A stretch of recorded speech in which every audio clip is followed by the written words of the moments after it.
வணக்கம் நண்பர்களே, நான் உங்கள் கிரிதர். விவோல இருந்து மற்றும் ஒரு புதிய mobile phone Vivo V17 launch பண்றாங்க.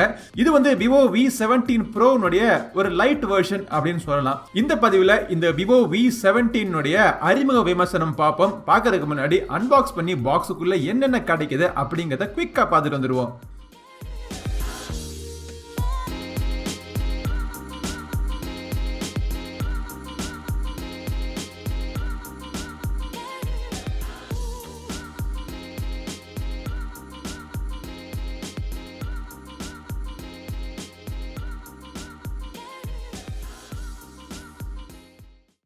சரி, இப்போ இந்த Vivo V17 Proவுக்கும் Vivo V17க்கும் இருக்கிற மேஜர் டிஃபரன்சஸ்லாம் என்ன அப்படிங்கறத பார்ப்போம். முதல்ல பார்க்கிறதுக்கு பின்புறத்துல டிசைன், அந்த கேமரா அரேஞ்ச்மெண்ட்ல பார்த்தாலே தெரியுது உங்களுக்கு லைட்டா ஏதோ வித்தியாசம் கொண்டாந்துருக்காங்க அப்படின்னு. ஆனா ஃப்ரண்ட்ல இருக்கிற கேமரா பார்த்தீங்கன்னா V17ல டாட் நாச் ரொம்ப ரொம்ப ரொம்ப சின்ன ஒரு டாட் நாச் கொடுத்துருக்காங்க. V17 Proல நம்ம பார்த்தது ரைசிங் கேமரா, அதாவது பாப்அப் கேமராக்குள்ள 2 கேமரா வச்சிருந்தாங்க. இதுல ஒரே 32 மெகா பிக்சல் கேமராவை டாட் நாச்சுக்குள்ள வச்சிருக்காங்க. V17 Proல இருந்த மாதிரி டெலிஃபோகஸ் லென்ஸ் கிடையாது. ஆனா அதுக்கு பதிலா ஒரு டெடிகேட்டட் மேக்ரோ லென்ஸ் கொடுத்திருக்காங்க. V17 Proவோட V17ல அதிகமான பேட்டரி 4500 mAh பேட்டரி. சோ இதெல்லாம் தான் இந்த இரண்டு மொபைல் போனுக்கு இருக்கிற மேஜர் டிஃபரன்சஸ். இப்போ நம்ம இந்த V17 எப்படி இருக்கு அப்படிங்கறத பார்ப்போம். V17 ஓட டிசைன் எனக்கு ரொம்ப அட்ராக்டிவா இருக்கு. முழுக்க பிளாஸ்டிக்கால பண்ணப்பட்ட ஒரு மொபைல் போன். குறிப்பா இந்த கலர், என்கிட்ட இருக்கிற இந்த ஒயிட் கலர் பார்க்கிறதுக்கு அட்ராக்டிவா இருக்கு. இந்த V17ல USB Type-C போர்ட் கொடுத்திருக்காங்க. 3.5mm ஆடியோ ஜாக்கும் கொடுத்திருக்காங்க. டெடிகேட்டட் SD கார்டு, அதாவது 2 சிம் கார்டும் ஒரு SD கார்டும் ஒரே நேரத்தில் போட்டு நீங்க யூஸ் பண்ணிக்கலாம். மொபைலினுடைய ஃப்ரண்ட்ல பாத்தீங்கன்னா AMOLED பேனல் கொடுத்திருக்காங்க. Full HD Plus panel, AMOLED panel.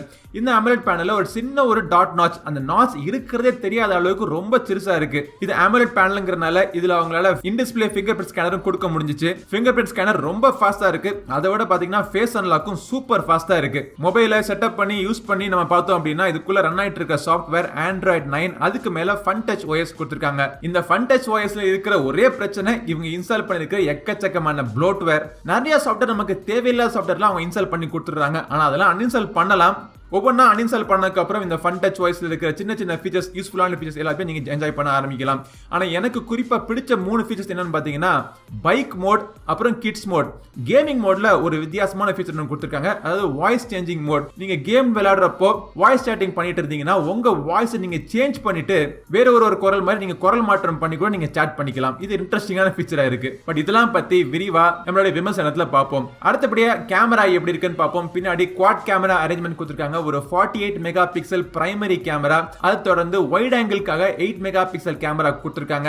அப்புறம் 2 மெகா பிக்சல் டெப்த் சென்சர் கொடுத்திருக்காங்க. அப்புறம் 2 மெகா பிக்சல் மேக்ரோ சென்சரும் கொடுத்திருக்காங்க. ஃப்ரண்ட்ல இருக்கிற அந்த சின்ன நாச்சுக்குள்ள அகைன் இன்னொரு 32 மெகா பிக்சல் கேமரா கொடுத்திருக்காங்க. இந்த கேமராவோட UIல நிறைய ஃபீச்சர்ஸ் இருக்கு. நைட் மோட் இருக்கு. நான் குறிப்பா இந்த மொபைல் போன்ல நான் யூஸ் பண்ணி பார்த்தது எல்லாமே நைட் மோட் தான்.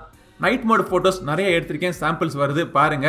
அது தவிர போர்ட்ரைட் மோட் இருக்கு. போர்ட்ரைட் மோட்ல உங்களுக்கு மேக்கப் மோடும் யூஸ் பண்ணிக்கலாம், இல்லாட்டி போக்கே வேணும்னா கூட நீங்க ஆட் பண்ணிக்கலாம். அது தவிர போட்டோ மோட் இருக்கு. போட்டோ மோட்ல சர்க்கிள் பட்டன் நீங்க பிரஸ் பண்ணீங்கன்னா மேக்ரோ மோட் இல்லாட்டி வைட் ஆங்கிளுக்கு ஸ்விட்ச் பண்றதுக்கான ஆப்ஷன்ஸ் இருக்கு. வீடியோ மோட்ல நீங்க 4K வீடியோஸ் வரைக்கும் நீங்க ஷூட் பண்ணிக்கலாம். ஆனா 1080p வீடியோஸ்க்கு உங்களுக்கு இமேஜ் ஸ்டெபிலைசேஷன் கொடுத்திருக்காங்க. இமேஜ் ஸ்டெபிலைசேஷன் ரொம்ப அருமையா இருக்கு. ஒரு சாம்பிள் நீங்களே பார்த்தாலே உங்களுக்கு தெரியும். மோர் அப்படிங்கிற செக்ஷனுக்குள்ள பாத்தீங்கன்னா நிறைய ஃபீச்சர்ஸ் கொடுத்திருக்காங்க. அதுல குறிப்பா 48 மெகா பிக்சல் மோட். இந்த மொபைல்ல குவாட் பிண்ட் பிக்சல் டெக்னாலஜி இருக்கிறதுனால ரெகுலரா எடுக்கக்கூடிய போட்டோஸ் எல்லாமே 12 மெகா பிக்சலா வரும். அதாவது 48 4ஆல வகுத்து 12 மெகா பிக்சலா வரும். இல்ல உங்களுக்கு 48 மெகா பிக்சலும் வேணும்னு நினைச்சீங்கன்னா அந்த மோர்க்குள்ள போய் 48 மெகா பிக்சல் நீங்க ஆன் பண்ணி நீங்க எடுத்துக்கலாம். அது தவிர பேனோரமா மோட் இருக்கு, லைவ் போட்டோ இருக்கு, slow motion, time lapse, professional mode, AR stickers, இந்த மாதிரி நிறைய ஆப்ஷன்ஸ் உள்ளுக்குள்ள கொடுத்திருக்காங்க. இந்த Vivo V17 வச்சு எடுத்த கொஞ்சம் சாம்பிள் போட்டோஸ் பாருங்க, எப்படி இருக்குன்னு நீங்களே சொல்லுங்க. என்னைய பொறுத்த மட்டும் இந்த மொபைலினுடைய லோ லைட் கேப்பபிலிட்டி ரொம்பவே நல்லா இருக்கு. பட் இந்த மொபைலினுடைய கேமரா கேப்பபிலிட்டி பற்றி விரிவான விமர்சனத்துல இன்னும் நம்ம விரிவா பேசுவோம். V17 ரன் ஆயிட்டு இருக்கிற ப்ராசஸர் அதே ஒரு Snapdragon 675, 8GB DDR4 RAM கொடுத்திருக்காங்க. 128GB இன்டர்னல் ஸ்டோரேஜ் கொடுத்திருக்காங்க. தேவையான எல்லா சென்சரும் இருக்கு. NFC இதுல கிடையாது. But Bluetooth 5.0, dual band Wi-Fi எல்லாமே உங்களுக்கு தேவையான ஃபீச்சர்ஸ் எல்லாமே உள்ள கொடுத்திருக்காங்க. இந்த ஹார்ட்வேர் கேமிங் விளையாடுறதுக்கு நல்லாவே இருக்கு. நான் இப்போதைக்கு ஒரு சில கேம்லாம் விளையாண்டு பார்த்தேன். கேம் விளையாடுறதுக்கு நல்லா ஸ்மூத்தா இருக்கு. அப்ளிகேஷன்லாம் யூஸ் பண்றதுக்கு ஃபாஸ்டா இருக்கு. V17 4500 mAh பேட்டரியில ரன் ஆயிட்டு இருக்கு. இருந்தாலும் மொபைலோட வெயிட் பாத்தீங்கன்னா 176 226 கிராம் தான். இந்த 4500 mAh பேட்டரியை சார்ஜ் பண்றதுக்கு பாக்ஸுக்குள்ளேயே அவங்க 18 வாட் சார்ஜர் கொடுத்திருக்காங்க. USB டைப் சி கேபிளும் இருக்கு. So battery capacity, battery charging speed எல்லாமே நம்ம விமர்சனத்துல பார்ப்போம். இன்னொரு முக்கியமான விஷயம், நீங்க எல்லாரும் கேட்கக்கூடிய ஒரு விஷயம், மொபைலினுடைய SAR value 0.990 what per kg. இந்த Vivo V17 மொபைலினுடைய பிரைஸ் டீடைல்ஸ் எல்லாமே கீழே டிஸ்கிரிப்ஷன்ல இருக்கு. கிளிக் பண்ணி நீங்க பாருங்க. மொபைல் போனை பத்தி நீங்க என்ன நினைக்கிறீங்க அப்படிங்கிற உங்களுடைய கருத்துக்களையும் கீழே ஷேர் பண்ணிக்கங்க. என்னைய பொறுத்த மட்டும் ஒரு நல்ல ஒரு சாலிடான கேமரா கேப்பபிலிட்டி கொண்ட ஒரு மொபைல் போன் இந்த Vivo V17. மொபைல்ல இன்னும் கொஞ்ச நாள் நான் யூஸ் பண்ணிட்டு மொபைல் எப்படி இருக்கு, இந்த V17 நீங்க வாங்கலாமா வேணாமா எல்லா விவரத்தையும் விரிவான விமர்சனத்துல பார்ப்போம்.